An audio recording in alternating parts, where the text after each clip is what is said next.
Oh my goodness, we're live, we're on the air, and we are doing it right here, right now. My name is Hal Rudnick. You can call me your Pal Hal. And we're live on Backchannel. I'm very excited to be here with you. Thank you for joining us around the country, around the world. And we are going to be having some fun for the next 2 hours. We are going to be talking about news, trending topics, pop culture, movies, nonsense. And with that nonsense comes shenanigans, goofs, gags, you name it. So we're going to be having fun. We're going to be talking about what's going on in on the World Wide Web. You ever visit? I like to visit the World Wide Web. And just a lot of news, stories, pop culture, goofs, and gags. And I appreciate y'all being here for this 2-hour ride. Oh, Grass Puddle, my pal Grass Puddle is in the house. That's right. And I appreciate you being here and coming along for this ride, coming along for this journey. Who knows where we will end up? Who knows what kind of trouble we'll get into? And who knows what kind of fun we'll have, right, everybody? We're gonna have a good time. And I have an even better time when y'all participate in the program. And already we got some folks participating, like my pal Grass Puddle. My homie Doug in Ohio. Doug, what up? Excellent having you here. And one of my very good pals down in the big old state of Texas, Stacy. Stacy's hanging out with Tracy today. Pardon me, I'm taking off my shoe and turning around here. So, like I said, the show is much better when you guys mix it up with me. I really appreciate everybody like coming in, chiming in, talking to me, and you can do that a couple different ways. One, if you're listening on your smart device, you can talk to your smart device and send me those messages. So here's how you do it. Get your smart device's attention. Use the magic word "say," and then you can put in anything after that. So let me know what you're up to, and you can do it thusly. Smart device, say, "I'm going through my morning beauty regimen." Smart device, say, "I'm cooking lunch and got you on in the background." Or smart device, say, "I'm just sitting naked in my living room." Maybe a little TMI, but as long as you don't send us any pictures, or maybe producer Travis can talk with you off air to get pictures. Just kidding. Or you can chit chat with us on YouTube. Go to YouTube, talk with us there, and you can also go to backchannel.tv, and you can chit chat with us or leave us a review of the show. And your review can say anything. Hal, you talk about snacks too much. Hal, please talk more about snacks. Or Hal, you have just the right amount of snack talk. And I want to know what you're snacking on. I got a banana on deck. Oh boy. A little, you know what? Just a classic snack. Very, very the banana is very user friendly. Let us know what you're snacking on, what you're up to, what you got coming up. Are you going to watch the Super Bowl? We talk about that a little bit today. We're in the run up to the big game. I'm planning much of my weekend around the big game. And please tell us what you got going on and what you're up to at home. We want to know. Doug chiming in that he's got a joke. Okay, Doug asks, why did the ski instructor go to college? Why did the ski instructor go to college? Doug is furnishing us with a monologue joke today. Why did the ski instructor go to college? Okay, Doug, I'm waiting on it. I just learned to ski, by the way. I just learned to ski, and a few years ago, I was. All right. Why did the ski instructor go to college? Because knowledge is powder. because knowledge is powder. There you go. Love skiing on a little fresh powder. Nicely done, Doug. Very good, very good. My friend Stacy is hanging out with Tracy today. They're watching some cartoons. Not going to be watching the Super Bowl. Stacy's going to be taking care of the babies. Very good, Stacy. Stacy, I appreciate you, and it sounds like you're a very responsible individual, and I appreciate that, Stacy. And you know what? We are on. And I got my friend Rob Schaefer's here. Rob Schaefer, you know what? Let me tell you about Rob Schaefer, folks. Rob Schaefer is the official lawyer of the Your Pal Hal show. You didn't know we had an official lawyer? Well, we do. So if things get litigious, we listen. We got a guy. We know a guy. All right. If things get litigious, but let me also say this. If you find yourself on the wrong side, looking up at the wrong side of the law, and you happen to be in the greater Omaha, Nebraska area, you could do no better than enlisting the services of litigator, barrister, adjudicator, I don't know if that's the right word, lawyer, Renaissance man, Master Chef, Executive Chef, Iron Chef, Rob Schaefer, attorney at law. Yeah, that's right. That's right. Rob, always great to have you here.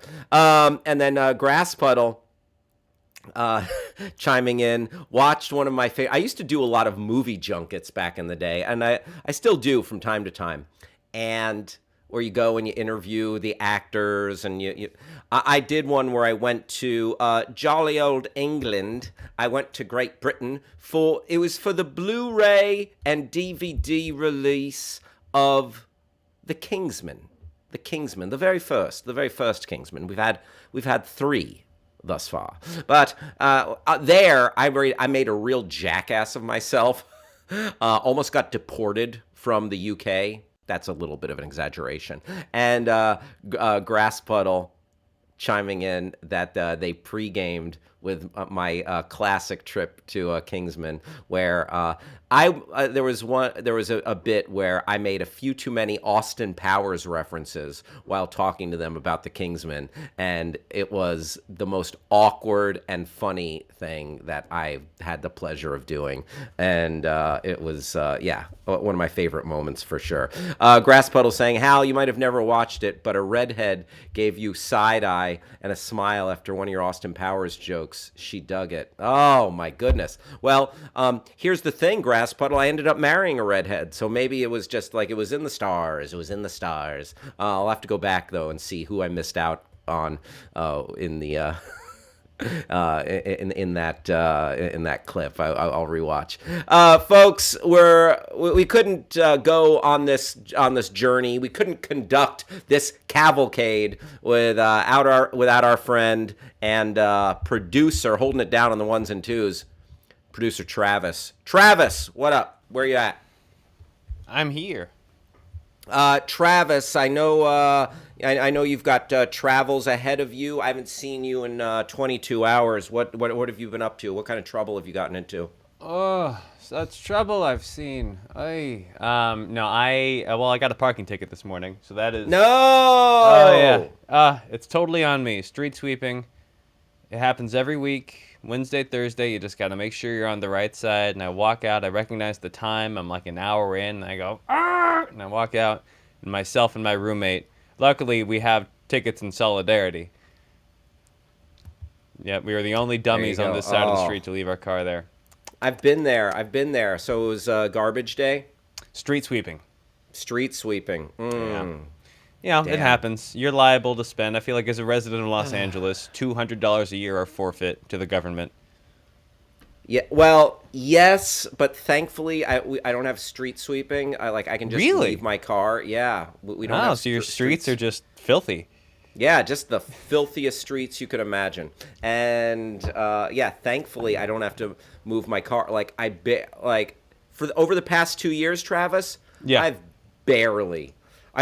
I've put 3 miles on my car. Who knows? Really? Like, yeah, yep. Huh. That's So, exciting. yeah, yeah. You know what? It's convenient.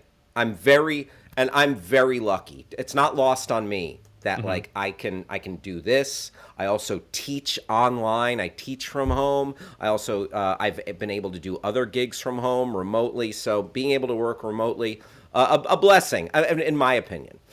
Some people miss the Absolutely. office. Some people miss going into the workplace. But if you're able to work from home, I find myself very fortunate Mm-hmm. to be in this to be in my little biodome Mm-hmm. over here, and we got a couple more a couple of folks in the chat.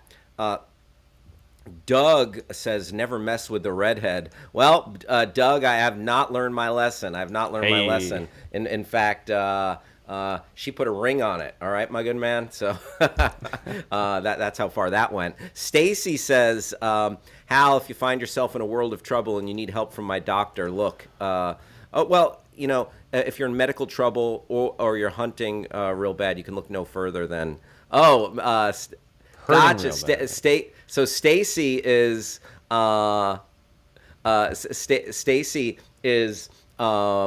copying our Rob Schaefer attorney at law and doing her own little doctor commercial there. Stacy, I love that. If you find yourself in medical trouble, look no further than Stacy's doctor. Very nice, Stacy. I love that, Dr. Gucci Aaron.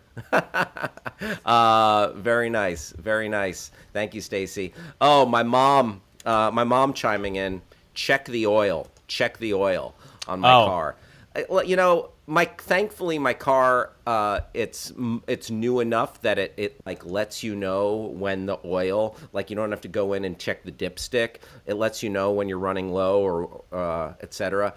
And but I think I've totaled two cars. I've totaled two cars same. by not changing the oil. Oh, wow. Oh no, mine was I hit something. That's interesting. Yeah. I have also hit something, but having the engine seize or catch fire, and because I had an oil leak. Someone just texted me that LeBron was traded to Orlando. That can't be true. That's not true. Someone's just messing with you. But I'm also about to check Twitter with a sense of What? urgency. What? Yes. Oh my goodness. Where the NBA trade deadline is happening right now. Trade scuttlebutt.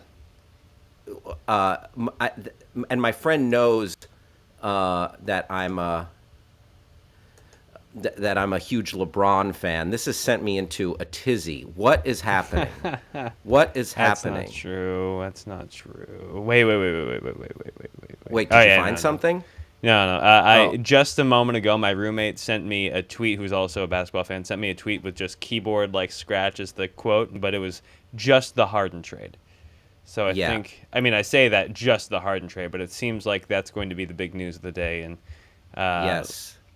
LeBron won't be moving LeBron. teams probably until his son gets into the league. Right. Right. This. What? Like, I got to check Shams Charnia. What was I even saying before? We were talking about. Oh, you've totaled cars. I've totaled cars. So I didn't. So I, when I was in college, I was driving this car and I didn't put enough oil in, and the engine like came, like the like the engine like came off the engine block and the radiator. Oh, that might have been radiator fluid. And then the second car, I had a car that had an oil leak. And when you have the oil leak, you got to always check the dipstick.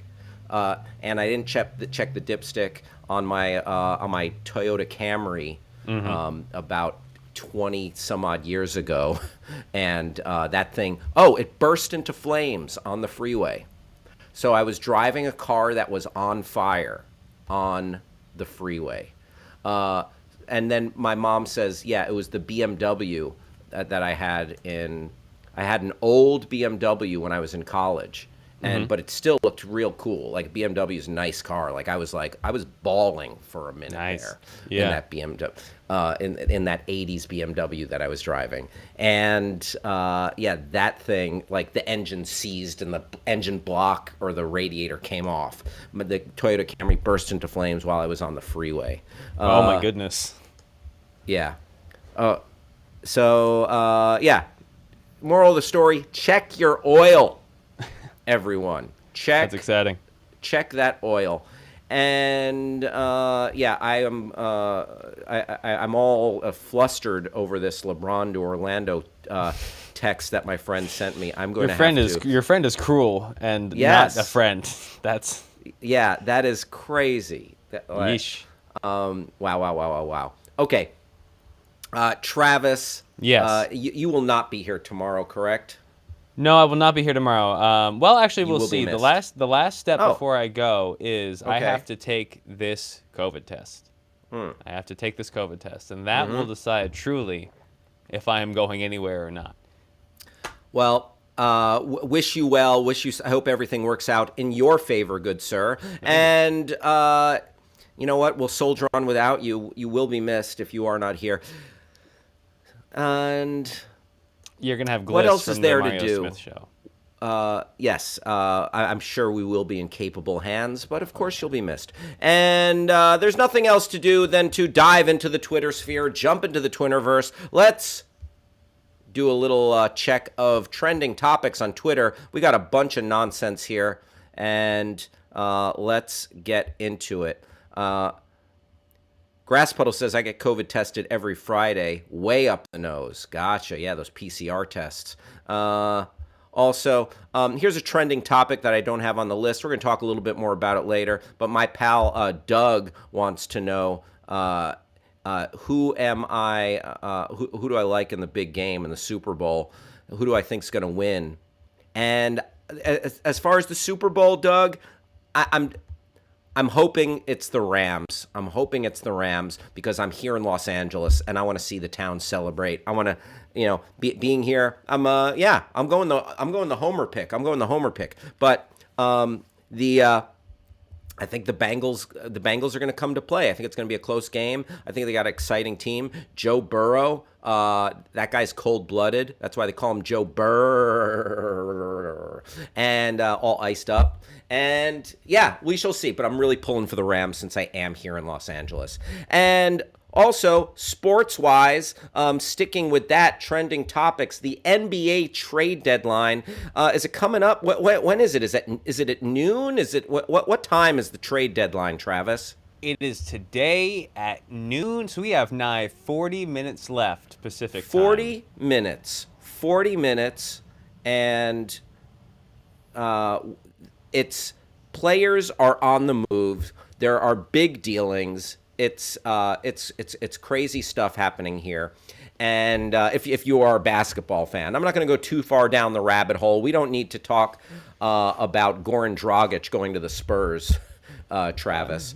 I feel like we just did. No. That was you're not going to hear that. But there was a big trade. Most folks have heard of the Beard, James Harden. He went to the Brooklyn Nets last year or 2 years ago. Forced his way out of this man ate his way out of Houston. Yeah, forced his way out of Houston, went to the Brooklyn Nets, and Kevin Durant, Kyrie Irving, they were a big three, one of the most devastating, prolific combos of scorers ever to be assembled on one team.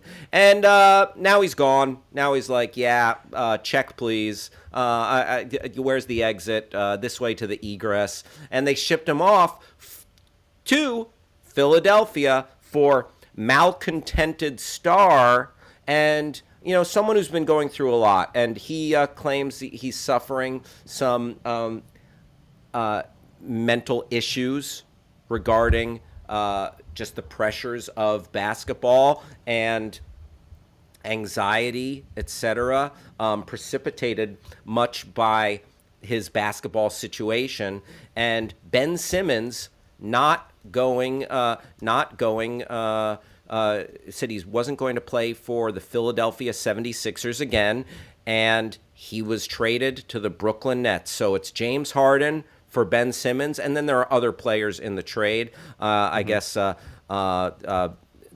Nets are getting Andre Drummond and Seth Curry, and the 76ers, in addition to James Harden, they're getting couple other players here, maybe a pick. My mom says these hoop heads have to watch their hips and knees. That's true. They sure do, Mom. Yeah, like when you're that tall, oh boy. Now, Travis. Yes. I'm going to pull up a picture on my phone to show you. In All right. 2020, right before the pandemic, Yes. one of my greatest sports watching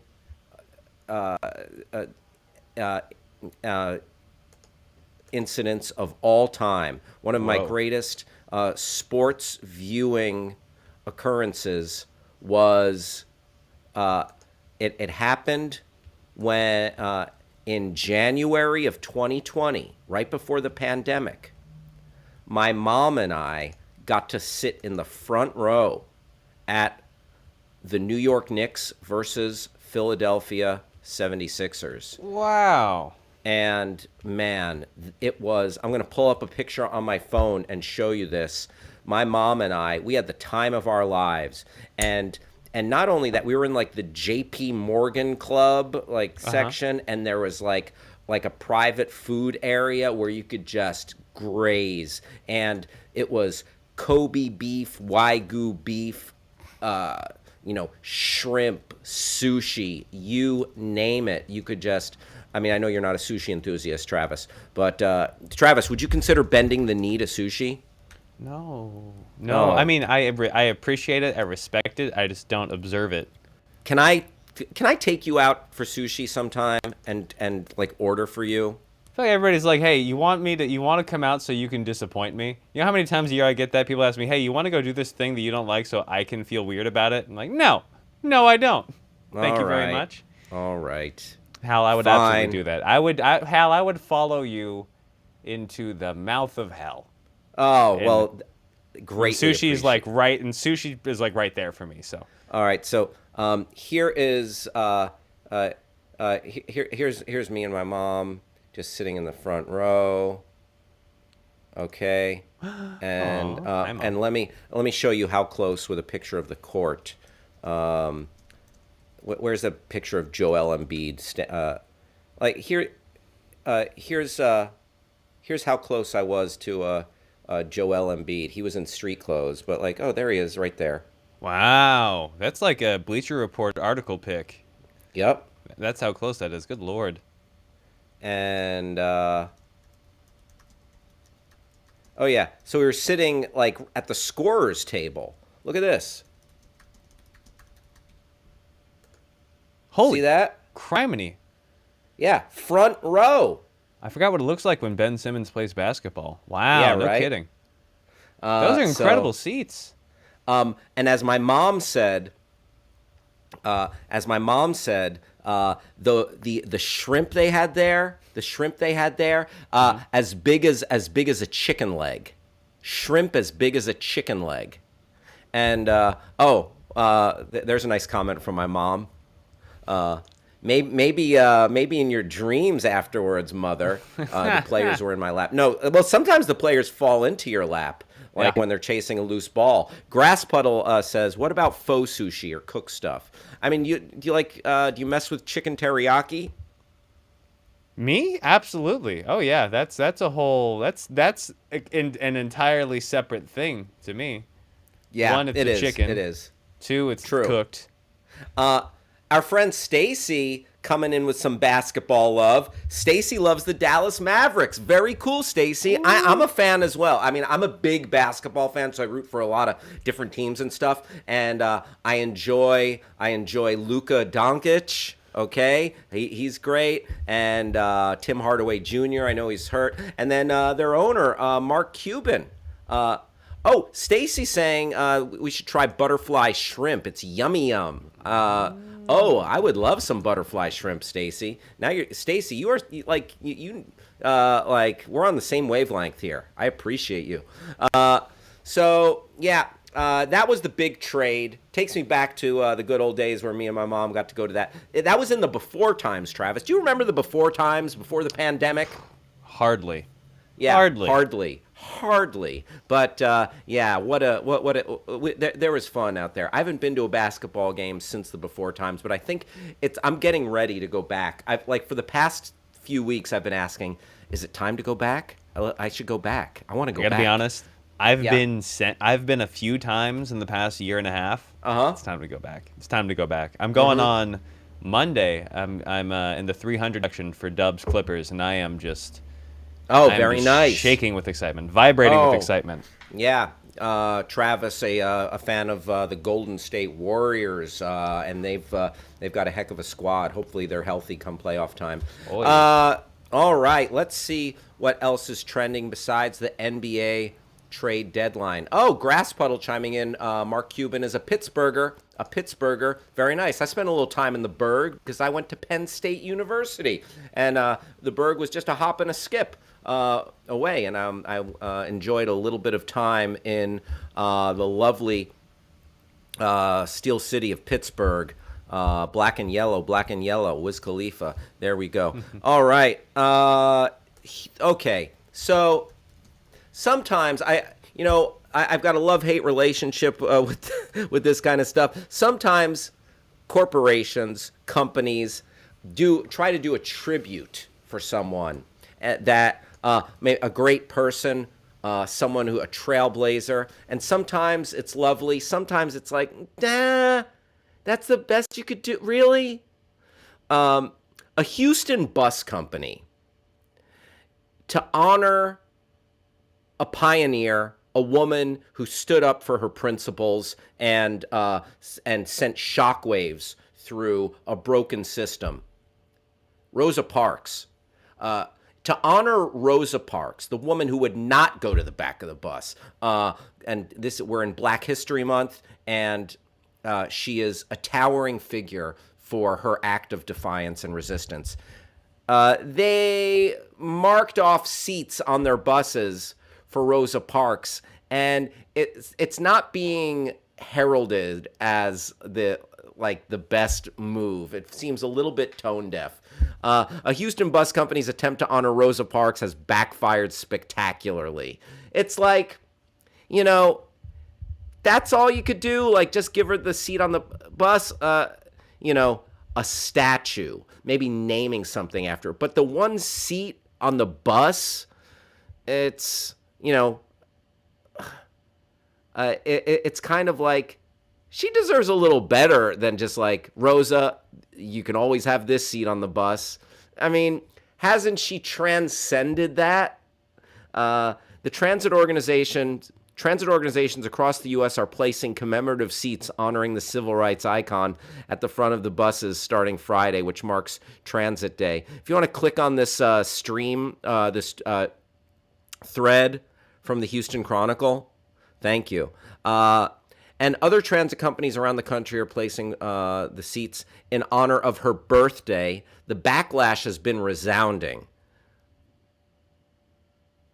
Parks is remembered for her refusal to give up her seat on a Montgomery, Alabama bus in 1955, which ultimately led to the Supreme Court's decision to declare segregation on buses unconstitutional. Okay.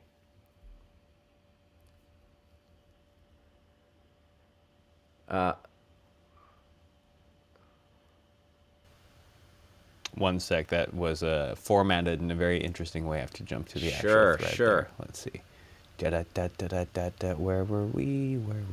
Seats. Disrespectful. The seats honoring... There we go.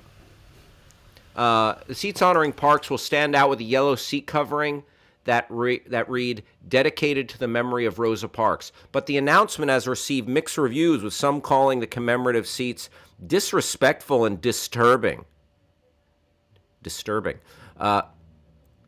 One person's tweet criticizing the seats for not being adequate enough to honor the sacrifices of African Americans made went viral earning more than 150,000 likes in less than a day.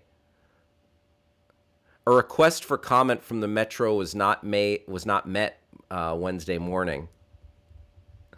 I don't understand the upset comments towards the bus company honoring a black woman in any way they see fit. It was a kind gesture, and it's not like they hold the power to change laws. They could have done nothing and got no attention, but they tried something nice and got negativity. All right? Yeah, I mean, I understand that point of view. It's just like, I don't know. It seems just a little bit regressive. It's like, okay, she did the bus thing, but we don't, like, we could do something bigger and better and more special than this bus. It's the bus is a necessity, and I've thankfully I haven't had to I haven't tried to, like, I haven't had to ride the bus, even though I've destroyed several cars by not changing their oil, as I said. Rob Schaefer says, I think you're missing the bigger story. National Transit Equity Day. What the heck is that? We solved that problem years ago. So, yeah, we're always talking about the days here. National Transit Equity Day. I mean, is there, like, are we just talking about the the issue from being changed back in the civil rights era, or is this in regards to just trying to get public transit copacetic and smooth all across the country? Yeah, I'm not exactly even. Yeah, what is this? Because just as Rob Schaefer said, it seems like we've dealt with this. So that is interesting. That's a good point there, Rob. My mom says they should have free food for children in honor our poor kids that have to suffer through this pandemic. Sure. I mean, I feel like, that might be a different issue, but an important one nonetheless. I absolutely see where you're coming from there. So, but yeah, there might be a more tasteful, a classier way. Like, because it's just like, Rosa, you'll always be on this bus. You'll always be here in spirit. And maybe it's a little bit more like, build a statue, declare a day, give everyone free rides one day. That's probably a losing financial proposition. Grass Puddle says building and maintaining transit is the issue now. Doug chiming in, asking about chicken egg rolls. I mean, chicken egg rolls, I think we were talking about sushi before. Chicken egg rolls are, I think that might be a different cuisine. So, but sound delicious to me, Doug. That's what I'll say about that. Rob Schaefer, schools have given no-cost school lunches for the last 2 years. There you go. Although during the pandemic, I know there were a lot of issues with schools being closed and being a source of nutrition and food, especially for underprivileged families and kids, and that was one of the many issues of schools being closed, not to mention the mental health issues and just the cost of childcare, etc. So there you go. Mixed bag there, mixed bag. You try, but I also see the point. Like, these bus companies, they were just trying to do something nice, and it's like, you know what? Screw me for even trying. Like, what's the use? Sometimes you try to do something nice and you just get hit with all sorts of flack. So, yeah, damned if you do, damned if you don't. If they didn't do anything, and be like, oh, you're not going to honor Rosa Parks today? And then, oh, you tried to honor Rosa Parks and you did it poorly. So, listen, people are always going to, that's the bottom line. People are always going to be mad at you. Regardless of what you do. And speaking of people are always good, you know who I'm mad at? And just mad at, disappointed, Q Jonah Hill meme. or Curb Your Enthusiasm theme song. Marjorie Taylor Greene. She, one of our dumbest citizens. You know what? Although Marjorie Taylor Greene is proof that the dumb can rise to great heights. She was spreading some nonsense about Nancy Pelosi, and Marjorie Taylor Greene was saying that Nancy Pelosi and the Democrats were using secret police to spy on the people they disagreed with politically. And she said Nancy Pelosi was bringing her gazpacho police to spy on people. Now, gazpacho is a soup. Gazpacho is a tasty south of the border soup. It's a popular Spanish cold tomato soup. She meant to say this dumb, mean, ignorant woman who's got a terrible track record meant to say Gestapo. The Gestapo or Gestapo were Nazi secret police. She is so not smart in regards to her election views, in regards to COVID, and she is also racially insensitive. She said the Jews have a space laser. If you remember that.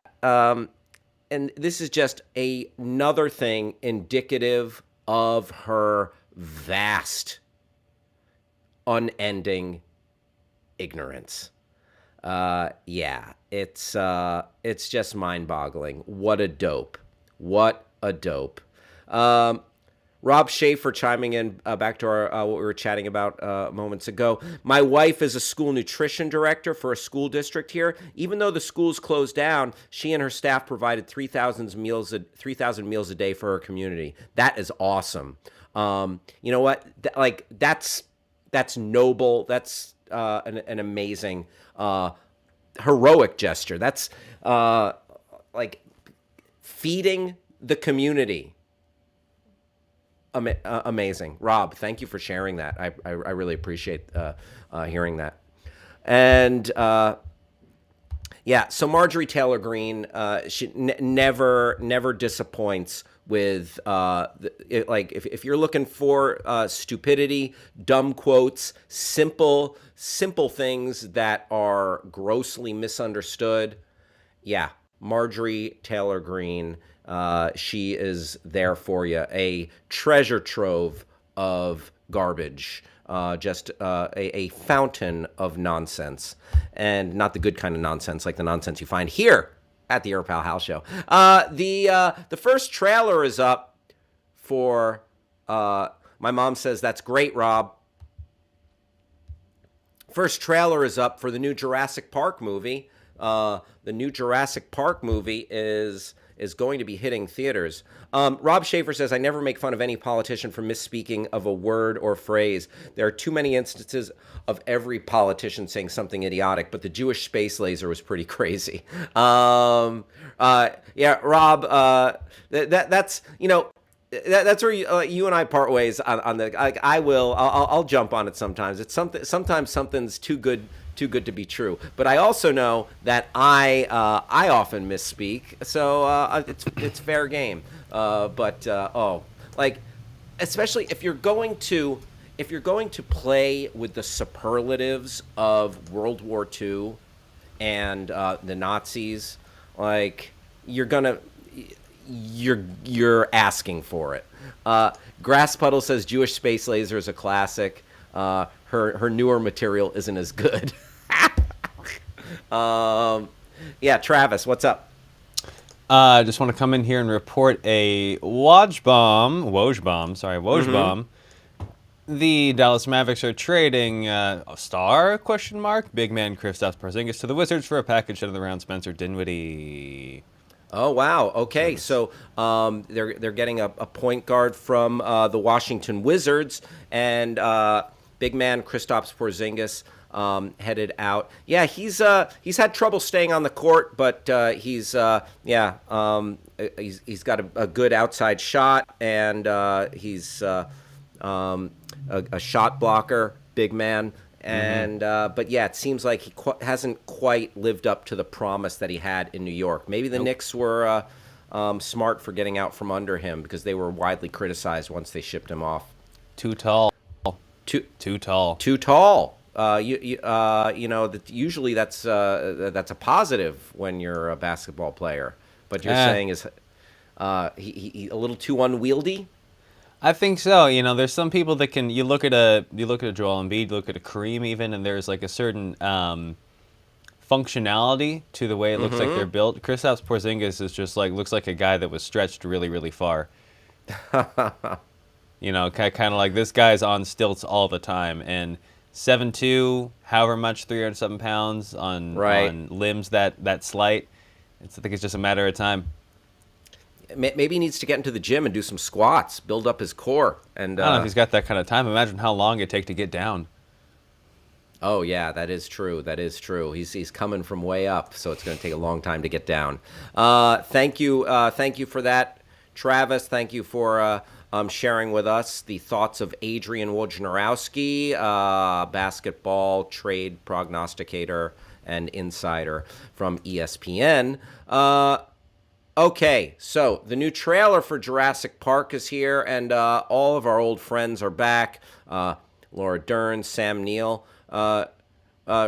Travis, should we try? Should we try doing the live commentary over the trailer again, like Absolutely, we I think that's a did? great idea. All right, let's give it a shot. I'm just gonna riff. I'm just gonna riff over the new trailer for Jurassic Park. No sound here. It's just me straight riffing like Kathy Griffin. As she's wont to do. All right. Yes. All right. Let's see what we got here. It's cold in the mountains. Oh, the dinosaurs love the cold. Oh, horseback. Round up. Round them up. Move them out rawhide. My name's Chris Pratt, and I'm back to. Oh, that's a good girl. That's a good dino girl. Horseback Paleolithic. Yeah. There's that construction crew didn't expect a brontosaurus on the site, and there's a T-Rex and a baby T-Rex, mommy and baby, all running through the woods, just learning how to forage, learn how to survive, and but what is this? Universal Pictures presents Chris Pratt, the Dinosaur Whisperer. Don't feed the dinosaurs. Oh, the megalodon is back. There's a giant megalodon taking back up. Oh no, who let the T-Rex into the movie theater? He didn't buy a ticket. Oh, you were in the first movie, so were you. You want to be in another one? You bet I do. You bet I do. So you're coming with me? You bet I am. This summer, dinos, horses, birds. Bryce Dallas Howard. Bryce Dallas Howard again. Jeff Goldblum. BD Wong. Oh my goodness. We're running. We're jumping. We're running and we're jumping. Experience the epic conclusion. Oh. Crick, crack, crickety, crack. I will stab a dinosaur. Ah! The Jurassic era. The birds! Do release the birds! I'm getting out of here on my dirt bike, and I'm going to wait for this thing to buffer. All right, let's get out of here, Travis. It's taking too long. But there you have a little bit of the Jurassic. What is it called? Jurassic Kingdom, Jurassic World Domination. Jurassic World Domination. The dinos are back, and this movie is coming to us in when's it being released? I think it's a summer release. Travis. That's right. No date that I can see, but summer. Summer. Summer. Yes. Jurassic World Domination coming to theaters this summer. And I saw the first Jurassic World. I didn't see the second Jurassic World.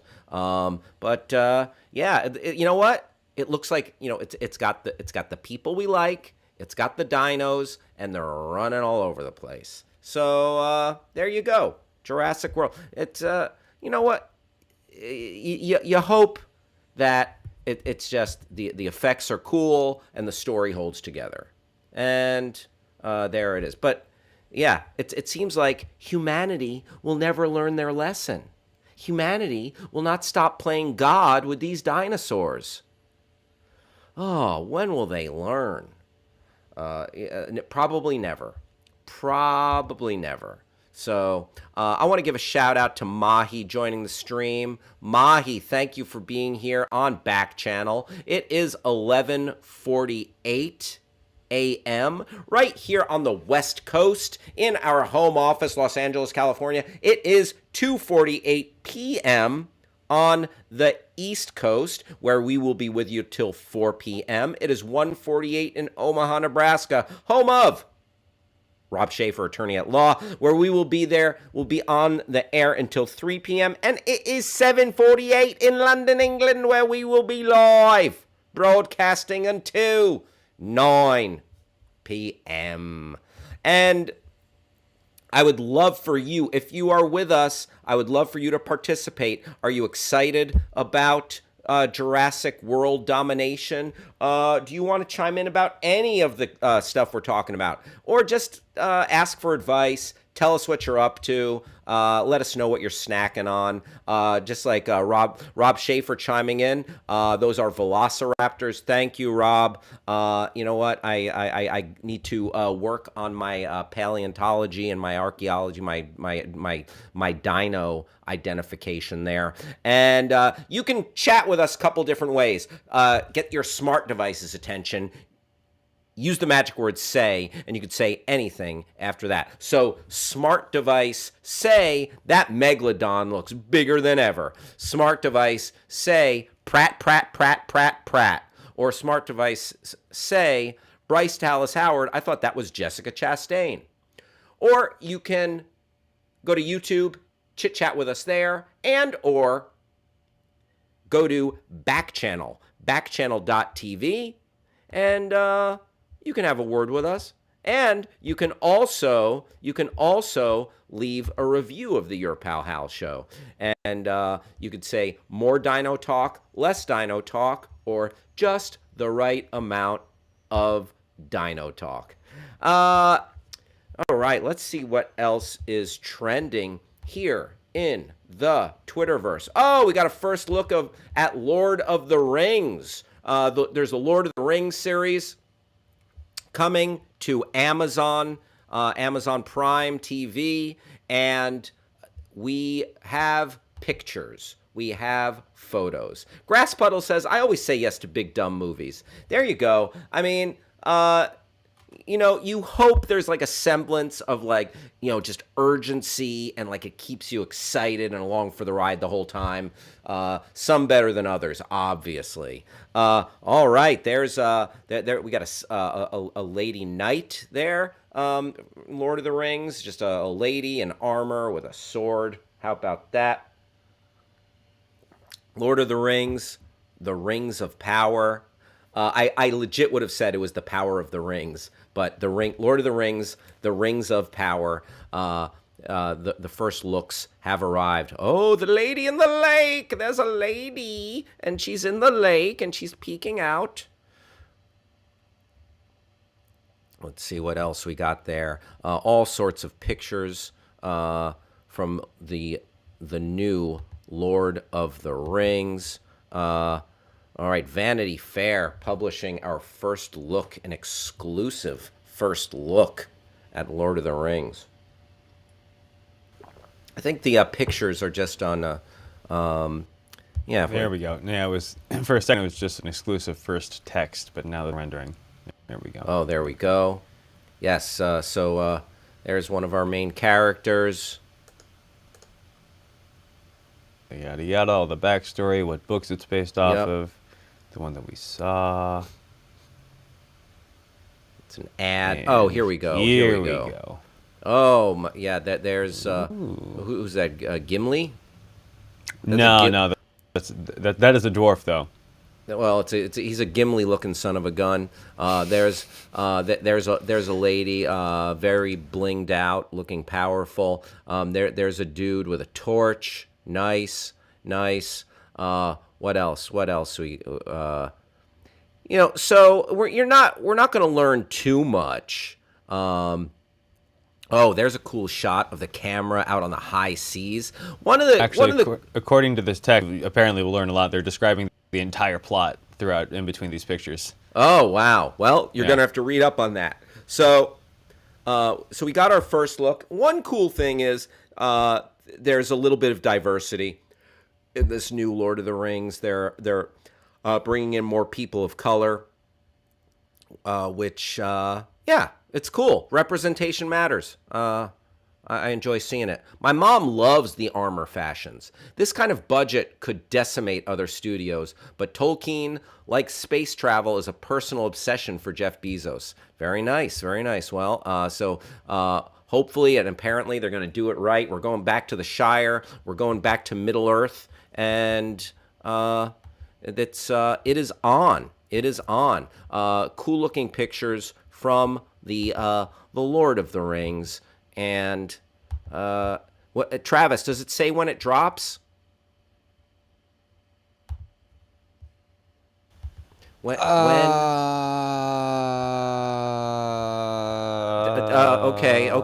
That noise is not necessary. Please stop that noise. I beg of you, Travis. I beg of you to stop that noise. This is like a rejected segment. This is oh my God, Travis. Oh my goodness gracious. Oh. Someone help us. 2022. Oh my gosh, Travis. Oh my God. Oh my Breath God. control.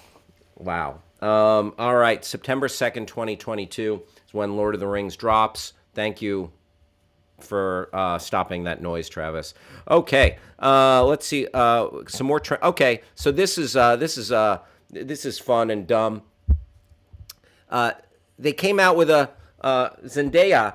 They didn't come out with a Zendaya. Zendaya is a superstar, and so what do you do with a superstar? You commemorate them with a wax figure. That's what you do, okay? By the way, in Hollywood, there's like 2 wax museums that are like within a block of each other. You got Madame Tussauds, and the Hollywood Wax Museum. Anyway, they came out with Madame Tussauds, the most famous wax museum in the world, came out with a wax figure of Zendaya, which is getting dragged on Twitter a little bit.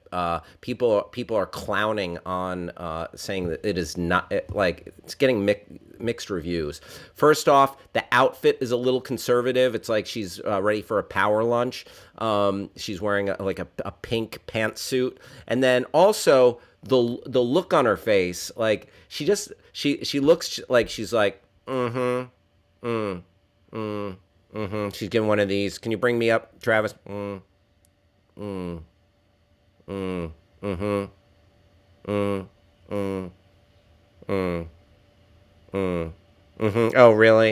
really?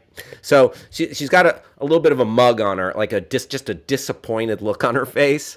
So the uncanny valley is usually too bad for me. Yeah, it can be a little bizarro, like looking at these lifelike wax figures. So, but I searched and found a list of some of the worst wax figures we've seen. Travis, can you bring up that list in honor of Zendaya's new Madame Tussauds wax figure? Let's take a look at this list. I'm sorry, the list of what? Oh, on the rundown, there's a link right below. Oh, goodness. I'm sorry. Thank you. Yeah, no worries, no worries. Scrolling this trending topic, going list, list, list, list. Sure, sure. It's a separate list There we are. from my favorite magazine, Cosmopolitan. All right. 32 of the worst celebrity wax figures ever made. All right, let's scroll through this and see just how bad it is, okay? And we're off. And okay. Beyonce.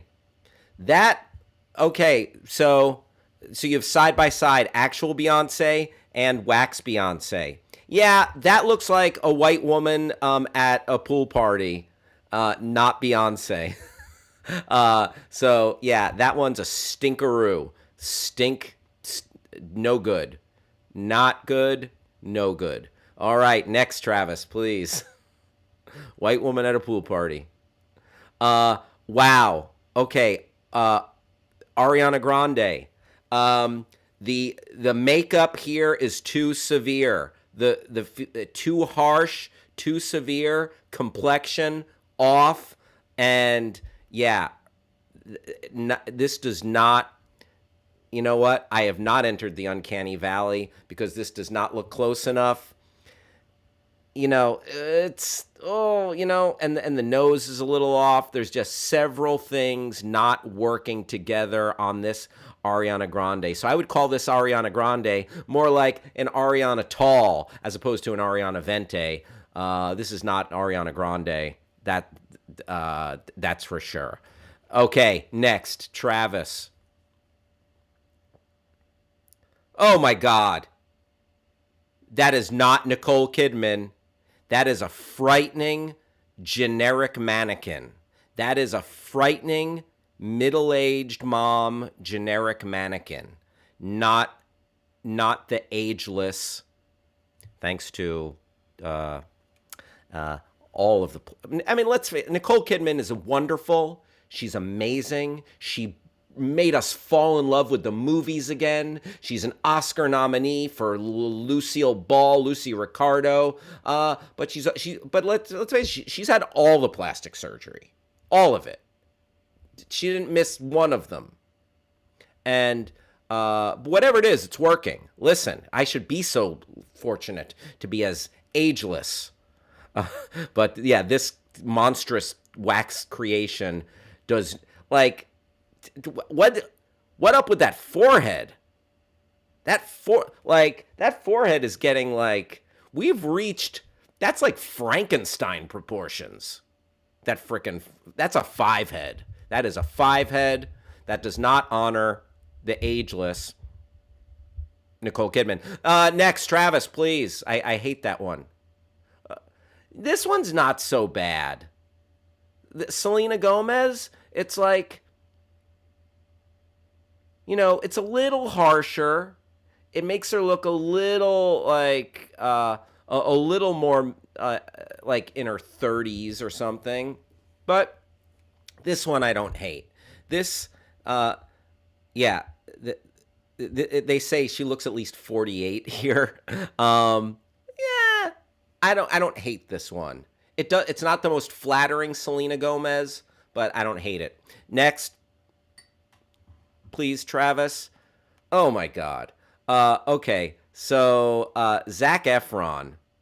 Yeah, Zac Efron, very handsome man. Like, as far as like what's happening in the handsome department, this kid's killing it, and he's 34 years old at this point, so he's not a kid. Zac Efron's a handsome man. You wouldn't know it by looking at this. Just a little too skeletal looking facial. Yeah, there's something just off. My mom says it's okay for women to have plastic surgery to keep up with their looks. Sure, it's okay for anyone. Women, men, you do you. You do you. I'm just calling out the, I'm just saying the obvious. I wasn't trying to criticize. Maybe I would. Listen, it's hard out there. It's hard. Aging is hard, and being a woman in Hollywood is hard. Nicole Kidman's longevity is like a stellar. But yeah, that is that Zac Efron, like the nose is off and the cheekbones, and there's something that's just a little harsh looking, and he's ready to hit the court in High School Musical Part 2. All right, next next up. Okay, Britney Spears. This Britney Spears like leaning back. It's just that what a weird pose to choose. What a yeah. This is kind of frightening, and you can't even tell if it looks like her because like it's all upside down. That's yeah, kind of frightening. Bad pose to choose. Not flattering. This wax figure is toxic. Okay, next, please. The next wax figurine. If you don't have the visual component here, apologies, everyone. But we are looking at some of the worst wax figures of all time. List compiled by a Cosmopolitan. Travis, if you wouldn't mind showing us the next one. Yeah, this Ben Affleck does. There's something very off about those eyes. Those eyes are too close together. This is Ben Affleck's frightening cousin. Ben Affleck's frightening cousin. Wow. Yeah. That's a little bit of nightmare fuel. Those eyes, like way off. You had it, then you lost it. Yep. No bueno. Next one, Travis. Robert Pattinson. Yeah, just the facial structure is a little off. The eyes are almost there. Uh, uh, it says when the light hits them just the right way, you're like, well, it almost does, but then and he looks sweaty.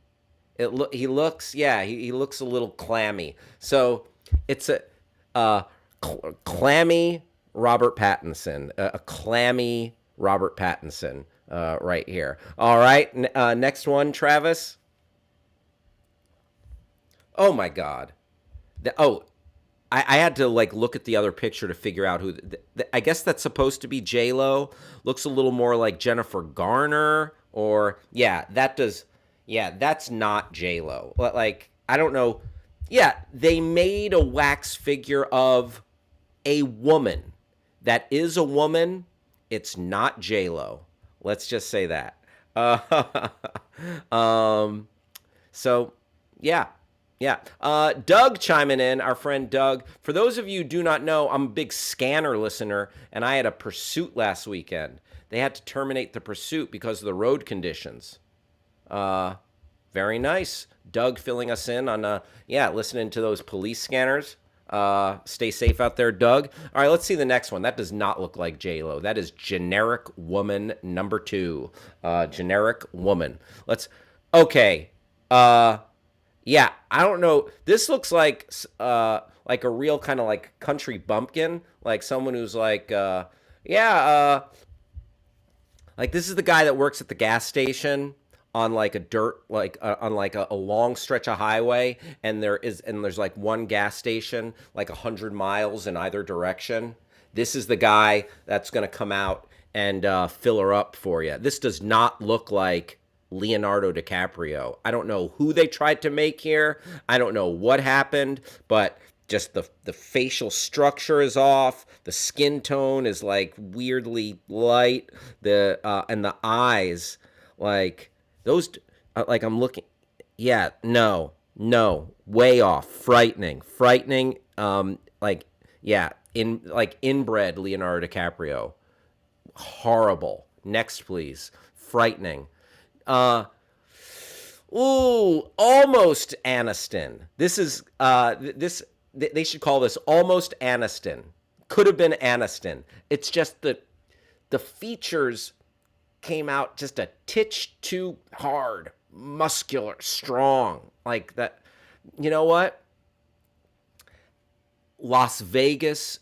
This would be an amazing Las Vegas drag show Aniston, like La Cage aux Folles or something, like an impersonator. If this was a Jennifer Aniston impersonator, maybe, but the just a little too strong, like that jaw. Oh boy, that look at the jaw on that Aniston. That is something else, my friend. Next, please. Okay, this is European club boy Brad Pitt. This isn't Brad Pitt. This has no, but this is like the Russian club hopping Brad Pitt. My friend, come to the club. I'll talk to you about cryptocurrency. Come on, my friend. This is, Russian club hopping Brad Pitt, not Brad Pitt. Okay, next. Oh, boy. Oh, wow. You know what? Just off. Just off. Forehead big. Eyes not quite there. Oh, boy. Yeah. They say in the comment here, it looks like he borrowed Bill Hader's wig from the Californians and went nuts with the highlighter. Yeah, this is just looking at it. Yeah, something's definitely off. Like, I want to be taken into a fantasy world by this wax statue. Why would I? Yeah, just definitely not Brad Pitt. Greasy face Brad Pitt. All right, next one, please, Travis.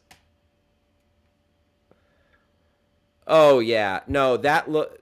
Chris Hemsworth is it is one of our most striking actors.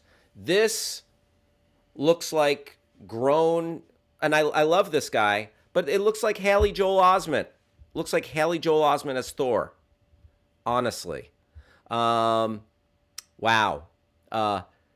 Hey Thor, do you see dead people? Yeah. All right, one more. Last one. Travis. Oh boy. This this looks like maybe a young woman who works at a record store, not Justin Bieber. Yeah, it's just off. The face a little too narrow, and yes, this would just a lovely young woman who works at a record store, and yeah, not quite the Biebs, definitely not the Biebs. All right, those were some frightening wax creations. Thanks to Cosmopolitan for compiling that list. That's just great. And then one more trending topic here at 12:10. Apparently, McDonald's is going to be open for business in the metaverse. So what does this mean? Does this mean we can get like thank you? We're going to have access to mediocre food in the metaverse? Like, I don't quite get it. Like, what's like do we want that? By the way, I want to give a shout out to Tommy. Tommy, thank you for joining the stream. Glad to have you here. You are live with your pal Hal. Me, Hal Rudnick, right here on Backchannel. We're going to be going up another 45 minutes or so, 50 minutes. It's 12:11 right now, going up till 1 o'clock. 1 o'clock West Coast time. And yeah, so McDonald's is going to be in the metaverse. And do you want to eat? Listen, is McDonald's great? And it's like, oh, thank you for making the metaverse like real life. Or like, if we are living in this, if we have this simulation, do we want to step our games up a little bit? Yeah, I don't quite know. I don't quite know. It's like the meta version of the traditional takeout, and we're not sure how to feel about it. Can we click on this article from Metro UK?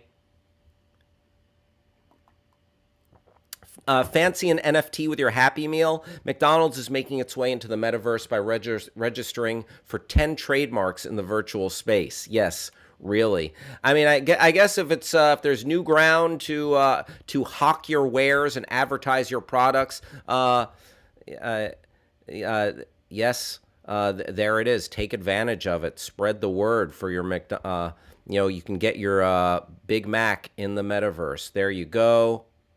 Uh, The filing was noted by trademark attorney Josh Gerben, who tweeted that McDonald's had submitted the trademark applications on February 4th. One of the trademark applications was for operating a virtual restaurant featuring actual virtual goods. So, yeah, I guess you're going to be able to buy like crypto or NFTs or something at McDonald's in the metaverse here.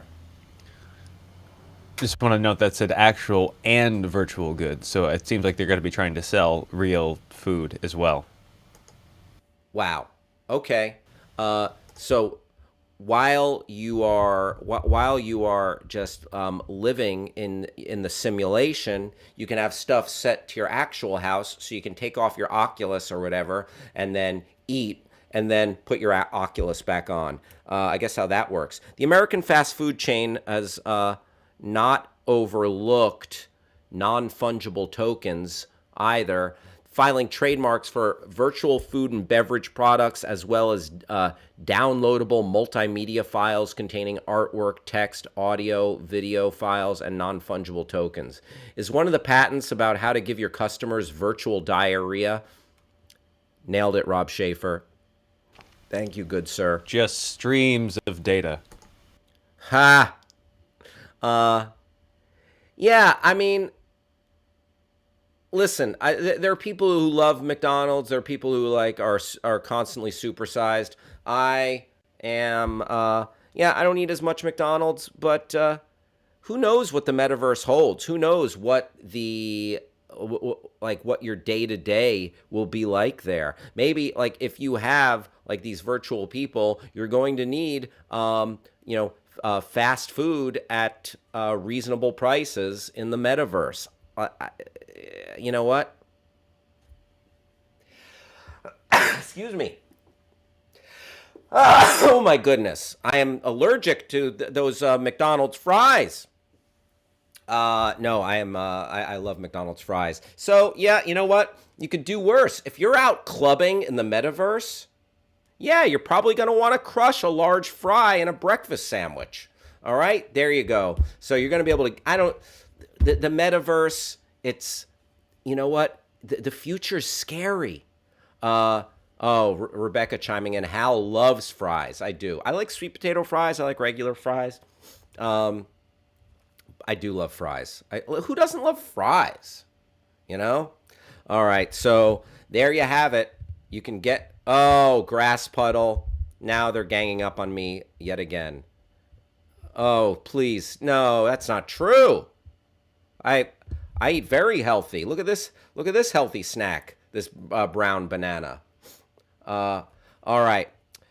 So that was our look at some trending topics. Now let's jump into our exploration, our Twitter deep dive of a hashtag, an account, a trending topic. Today, we're going to look at the CIA. That's right. I hope we don't get put on a watch list. I hope we don't get put on the no-fly list. The CIA.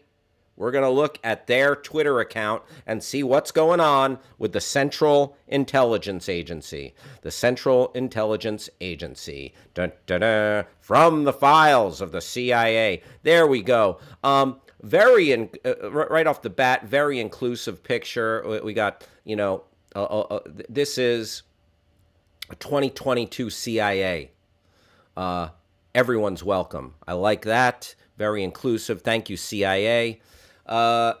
So, at CIA, we are the nation's first line of defense. We accomplish what others cannot accomplish and go where others cannot go. All right. Yeah.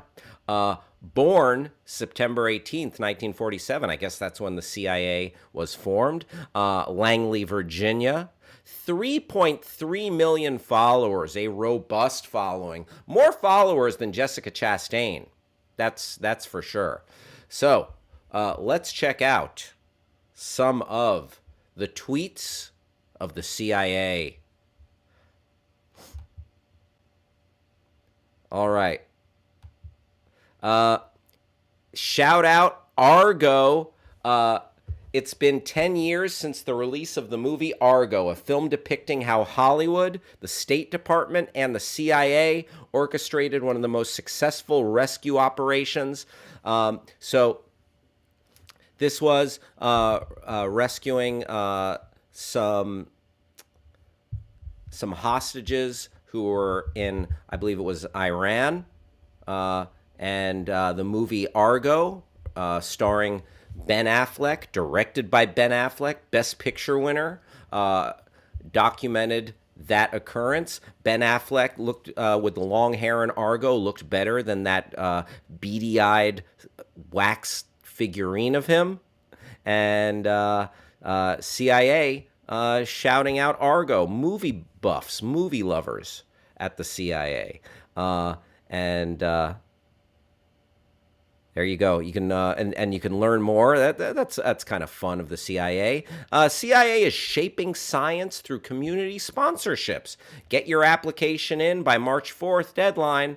And they say, attention educators, enter to win $30,000 marker space for your maker space for your classroom today as part of the CIA Mission Possible Makerspace Nation competition. You work for a public school in Baltimore. See all the details. There you go. All right, CIA have some programs there, shaping science in classrooms. All right. I mean, it would be cool if they were training kids to be spies. Spy on your classmates. Go deep cover. Go undercover. Like a nerd can go undercover as a jock can go undercover as a nerd. And so on. A goth can go undercover as a preppy kid, and a prep can go undercover as a goth. That would be cool if the CIA infiltrated our schools with deep cover. Or you have like that Steve Buscemi meme where with trying to go undercover and like bust the kids. Like, what's happening, fellow children? What's up, fellow young people? With Steve Buscemi in the backwards baseball cap. Do you want to try your hand at writing with invisible ink? Yes. These World War I era secret writing techniques and ink recipes are the oldest formally classified documents still in existence. That's pretty cool. I remember we used to have invisible ink, and then you could get invisible ink like fun kits when you were a kid. That's fun. Listen, you know what we're learning today? CIA, Argo, invisible ink, fun. I don't think we're going to see anything about advanced interrogation techniques, aka waterboarding. Where are the waterboarding tweets? None yet. None yet. All right, let's keep scrolling. Curious about declassified. Ask Molly Hal, does the CIA offer on-the-job training? The answer is yes. Learn more about our training opportunities and continuing education at Discover CIA. So, could I just show up and be like, yeah, I got no skills. Will you train me? Maybe CIA offers on-the-job training. I wonder, how skillless. Do you need to go in full Liam Neeson? Or maybe you're just that beyond the desk or answering phones or something. What level of clearance? So that's interesting. I am never going to find out. So that's that. Let's scroll, please. 75 years of the Central Intelligence Agency. Happy birthday. Just isn't the NBA 75 years old? To commemorate our upcoming anniversary, we will share stories of our mission all throughout the year. Stay tuned. How many Austin Powers jokes can you make before they kick you out? Grass puddle. 1 million Austin Powers jokes. A little Monday motivation, from the CIA. Our problem set is complex and cannot be solved by one person alone. Together, we work day in, day out to ensure the safety of our nation from foreign threats. Discover CIA. All right, just kind of tooting their own horn there, just like saying, "Hey, we're doing stuff." OTD, on this date in 2009, the CIA family lost 7 of its officers in a terrorist attack in Khost, Afghanistan. Never forget remembering those officers making the ultimate sacrifice. There you go. Let's scroll. And, oh, come on. A cute dog pic. CIA, come on. Quit warming my heart, Central Intelligence Agency.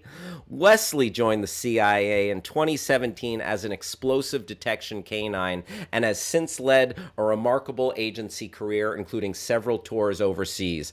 And there's Wesley wearing glasses like a person. CIA, more like cute intelligence agency. More like cute Instagram agency, because that's a pic for the gram. Wesley, you're a good pooch with or is like, I guess an explosive sniffing dog. Important. We don't want people to blow up. We don't want bombs to be planted.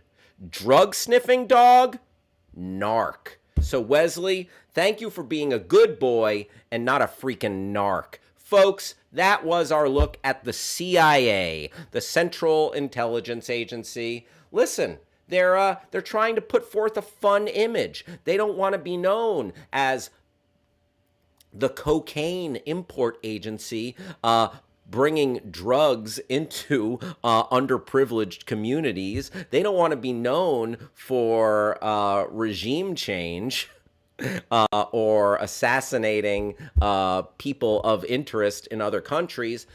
Cute dogs, Argo, and you know what? Getting the job done. That is your CIA. It is 12:24 here. Live on Backchannel right here in the home office, Southern California. We are live everywhere. It is 3:24 on the East Coast, where we're going up till 4 o'clock. It is 2:24 in Omaha, Nebraska, where we're going up till 3 o'clock. And it is 8:25 in London, England, where we will be going up until 9 p.m. Folks, are you ready for some football? I hope you are, because this weekend's the big game. Rams, Bengals. So, I'm excited about this game for many reasons. Los Angeles team. I always love the Super Bowl. The Super Bowl is like one of those days. There are like 2 days a year where I just stuff my face like a maniac. Like, I'm just like, I keep eating, and this banana doesn't even do justice to it.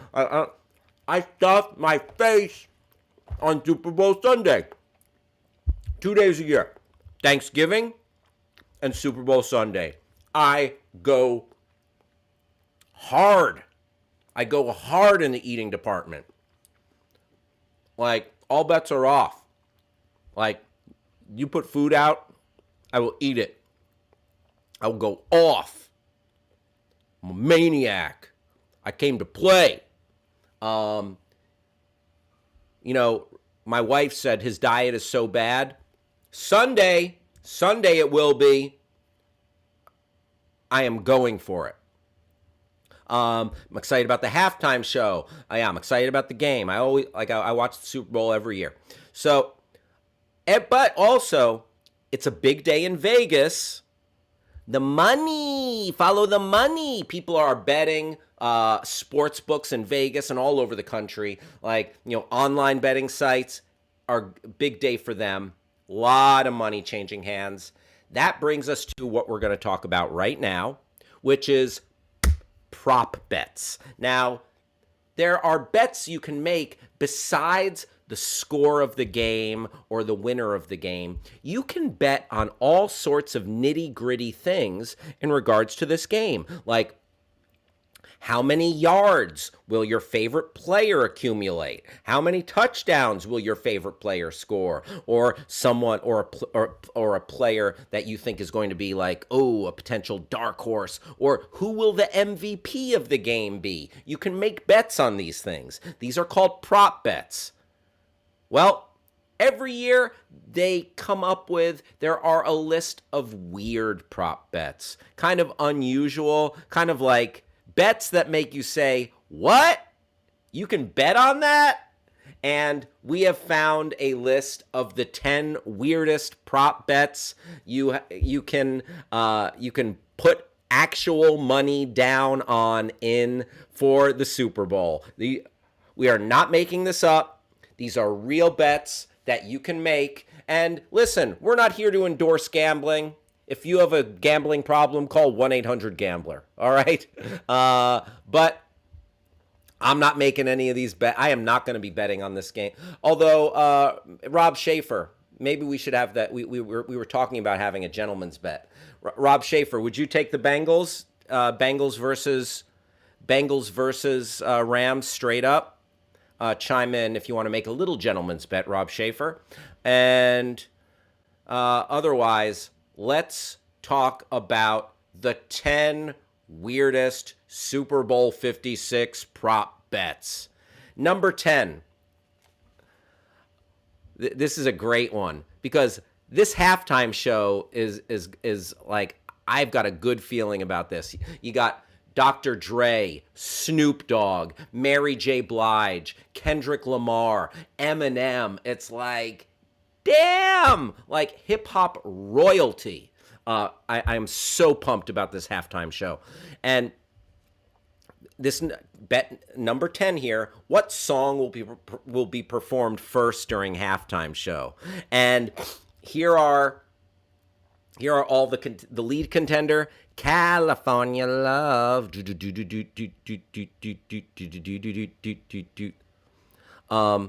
Out on bail, fresh out of jail, California Dreamin'.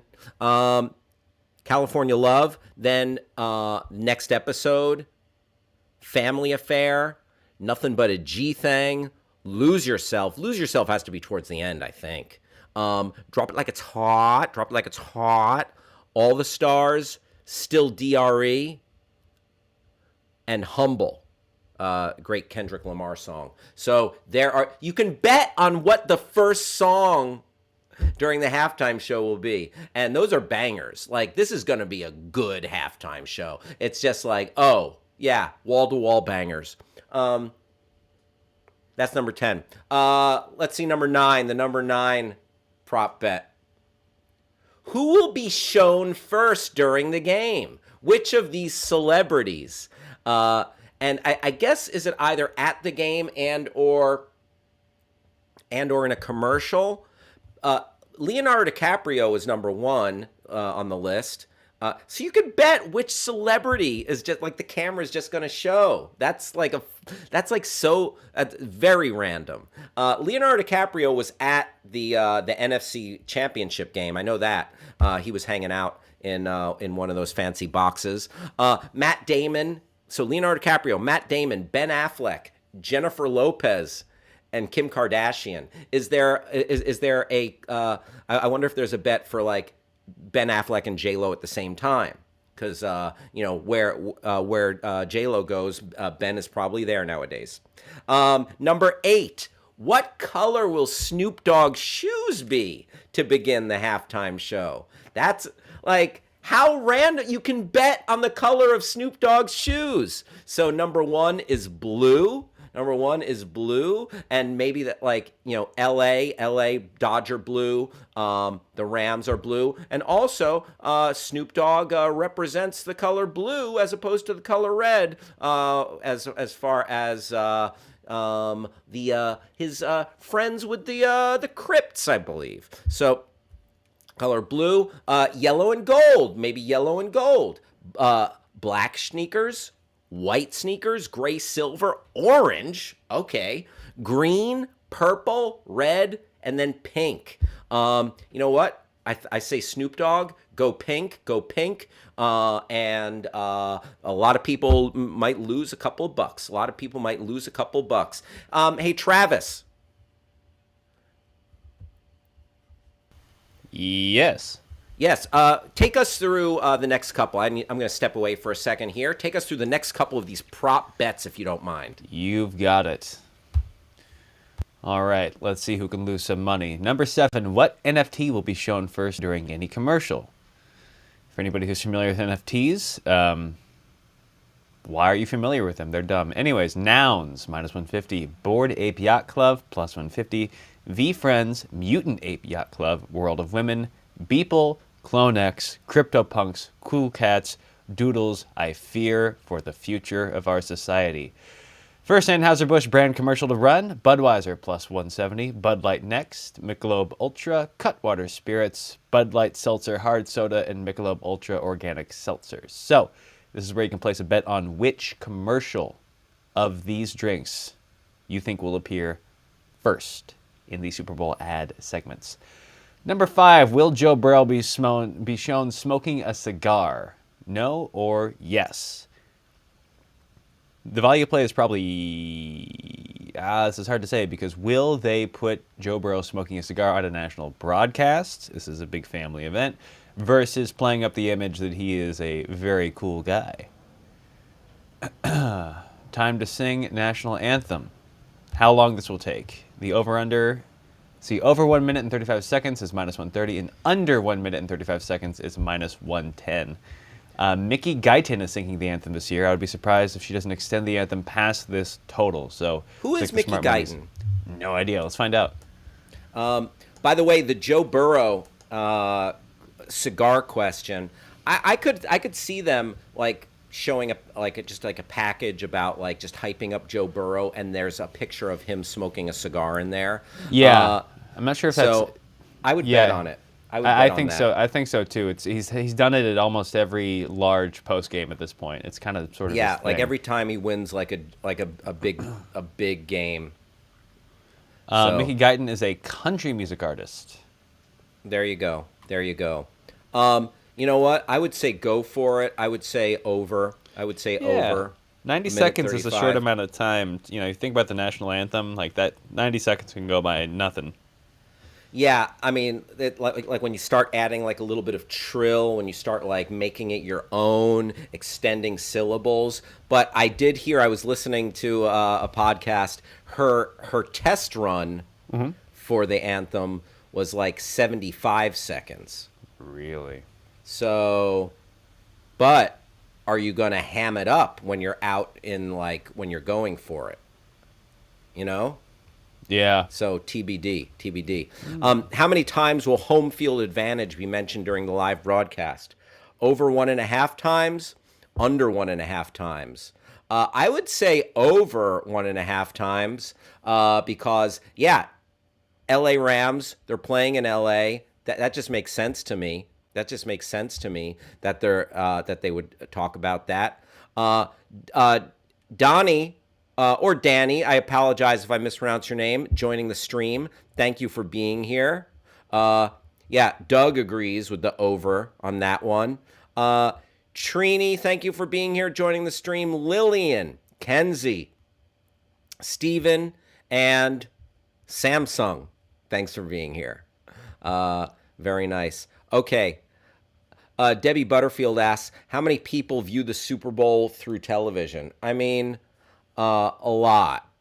It's, man, I'll have to look up some numbers on that, but it's a well-viewed program. What color will it's crazy. Like we're talking about these, like you can bet on what color the Gatorade or whatever it is, or the Powerade or whatever liquid they dump on the Super Bowl winning coach. Whether it's Sean McVay or the guy with grass puddle. I like that. Well, it's Sean McVay or whoever the Cincinnati coach is. His name escapes me. Orange Gatorade is the front runner at plus 240. Clear liquid 300. None at 450. Yellow/green lime, the classic Gatorade color. That's my favorite Gatorade. I'm a purist. Blue at 500. Red and pink, and then purple. Wow. So that purple, a real dark horse there. Who will, and you can bet on who will the Super Bowl MVP refer to first in his speech. And you could say he's going to thank or give a shout out to his teammates first. God or religion. Will that be first? Will he thank his family for being by his side? Will he shout out the city and the fans? The coaches. Got to thank my coach first. Or the team owner. Thank you, Mr. So-and-so, for giving me the opportunity to strap on these cleats and pads and to come out here. So, yeah, I think you got to go teammates. Like, you got to, like, if you're the MVP, you got to give credit to the dudes around you. Otherwise, you might be a little bit of, they might look sideways at you in the locker room. So I think you got, and that's the good thing to do. I would thank my teammates first, then my coach, and then, but that's just me. Some people, and then conversely, who will the losing team? There should be a bet. Will a losing coach blame God, the fans, the team? Like, I forget who the stand-up comedian was, but it's like, because a lot of players thank God, because of their beliefs, and they after the game they say, I want to thank God for giving me this talent and putting me here and keeping us safe in this victory. Some people, there was a comedian who said, I want to thanks a lot, Jesus, for not letting me score a touchdown. So that'd be fun. I hopefully we can get that. So there are your prop bets, your weirdest prop bets. Place your bets. Step right up, place your bets for the Super Bowl. Super Bowl ratings history. Thank you for bringing that up, Travis. In 2021, how many people? We had 30. So overall, 91.63 million viewers. In 2020, we had 100 million for 450,000 viewers. So yeah, regularly breaking the millions, but then in the past few years, there have been a couple that dipped below. Regularly breaking 100 million. In the past few years, we had a couple that have dipped below 100. Last year, wow, that's the lowest in a while. And here's the thing, like the pandemic makes it a little weird, and then also people's viewing, people have so many alternate choices for their entertainment buck, for their entertainment choice. I have a couple of friends who love Super Bowl Sunday because it's the best day to go to Disneyland. Disneyland is like a ghost town, or like a lot fewer people are there because of the Super Bowl, because everyone's at home watching the Super Bowl. So the lines are going to be less. You could just live it up at Disneyland. So I know there are people that enjoy the alternative viewing. Also, some people, it's like, not into football, but you know what I do want to watch? The Puppy Bowl. The Puppy Bowl. Too cute. I mean, here's the thing. I'm not a monster. Puppies are adorable. I'm a dog person. We have 2 dogs. We had 3 dogs. R.I.P. Millie. So, yeah. Very nice. Doug chiming in. He thinks it's going to be family. He thinks family first will be thanked by the Super Bowl MVP. All right, Doug. You said it. It is 12:41 here on the Your Pal Hal Show. All right, let's go ahead and shift gears and jump into a little bit of dumb news. Guys, there's so much news out there. A lot of it is depressing. This news, it's just dumb. It's just, we are just gonna goof it up with a little news story about a chicken. Travis, how about a little dumb news? I like that Chiron, Travis. Dumb news, 0% enriching. Folks, I don't know if this chicken knows what's up, but he was nervous and he was caught at a Pentagon checkpoint. The chicken has been named Henny Penny. That's a cute name. The guys, don't forget, it's dumb news. All right, thanks to Newser. This was found on Newser. This article. Travis, let's take a look. See. All right. This just in. A mysterious intruder was found at the Department of Defense security checkpoint earlier this week, and foul, Fowl, I see what you did there and I like it, foul play is suspected. Apparently the answer to why did the chicken cross the road is to get to the Pentagon. An animal welfare group tweeted after the bird was spotted near the building. The chicken was caught sneaking around security area at the Pentagon, the Animal Welfare League of Arlington said. It was taken into custody by a league employee. For actual security reasons, we are not allowed to disclose the exact location. Oh yeah, where around the Pentagon? What spot in the fence or the wall did the chicken breach? The league spokesman Chelsea Jones tells the Washington Post. Let's see the rest of the article. Thank you. It's not clear where the chicken believed to be a Rhode Island Red came from. Jones describes the bird as beautiful and nervous. Sounds like my ex-wife. Just kidding. I don't have an ex-wife. She says the chicken has been adopted by a league member who has a small farm in Virginia. After the bird was found Monday, the league asked people online to suggest names, reports The Guardian. Suggestions included Colonel Sanderson, Henrietta Kissinger. That's great. Oh, I like that. Chick Cheney. But the league eventually settled on Henny Penny, after the folktale character who thought the sky was falling. Oh, I thought that was Chicken Little who thought the sky was falling. Huh. I'm gonna have to do my own. Just like Aaron Rodgers, when it comes to vaccines, I'm gonna have to do my own research on the name of the chicken who thought the sky was falling. So there you go. A random chicken somehow wound up just wandering around the Pentagon.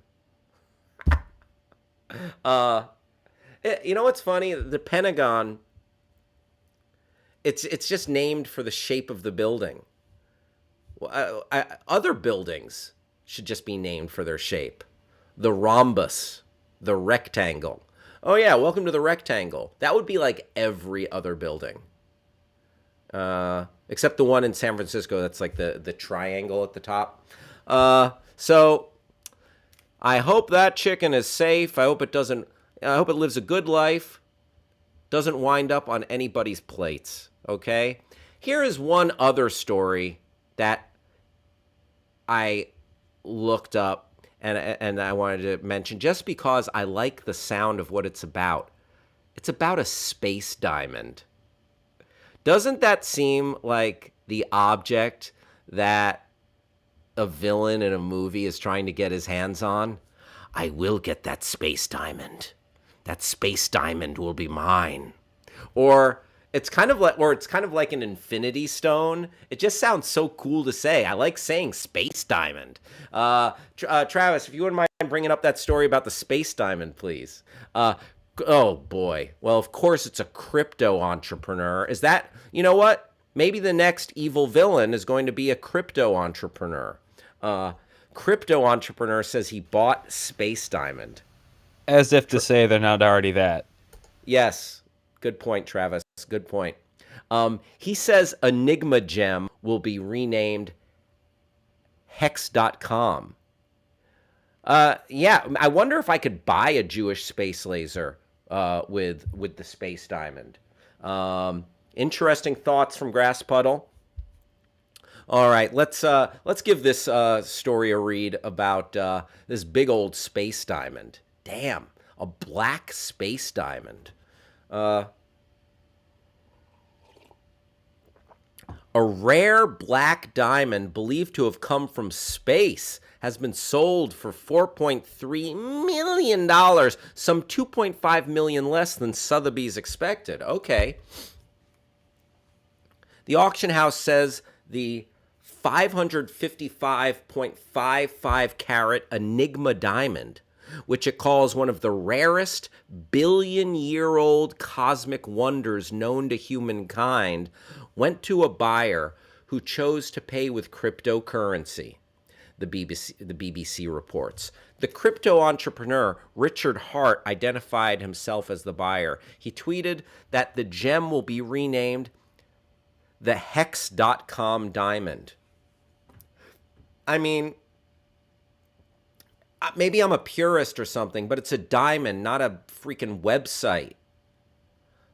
I don't like, it's like, call it the Pepsi diamond or the Home Depot diamond. I mean, it's a stupid object from outer space. Who cares? But I don't like naming it after a website. I think it makes it less special. Now I'm all mad and sad about this diamond name. Although, I will also say this. Hex.com, if you want to advertise elsewhere, you could gladly advertise right here on the Your Pal Hal show. Much to Travis's chagrin, as much as we talk crap about NFTs and crypto, I would gladly put my personal feelings aside and sing the praises of Bored Ape, Bitcoin, Dogecoin, and talk mad crap about your competitors. So, what am I saying? I will go against my core principles and beliefs in order to secure anyone in the metaverse as a sponsor. That was Your Pal Hal begs for a sponsor. Back to the black space diamond. As soon as payment goes through, all right. The auction house Sotheby's Dubai has unveiled a diamond that's literally out of this world. Oh, this is the original article. Yeah, the black space diamond. The auction house I'm skipping around in this article. The auction house plans to accept cryptocurrency as a possible payment. Sophie Stevens, a jewelry specialist at Sotheby's Dubai, tells the AP that number 5 bears an important significance to the diamond, which has 55 facets as well. Wow. So yeah, they were expecting 6.8 million, but they got well under that. But still a hefty haul for this black space diamond. I want to know where this diamond came from. Did it just it's now a $4.3 million tax write-off for marketing losses. There you go, Grass Puddle. We believe that, black diamonds, also known as carbonado, spaghetti carbonado, are extremely rare and found naturally only in Brazil and Central Africa. We believe that they were formed through extraterrestrial origins, with meteorites colliding with the Earth and either forming chemical vapor disposition or indeed coming from the meteorites themselves. The cosmic origin theory is based on the carbon isotopes and the high hydrogen content. there you go. Black space diamond. Kind of cool, but yeah, I don't know. Little out of my price range. The black space diamond, and it's like, the, yeah. Of course, it's a crypto guy that buys it, and of course, he gives it a terrible name. But yeah, there you have it. There you have the black space diamond.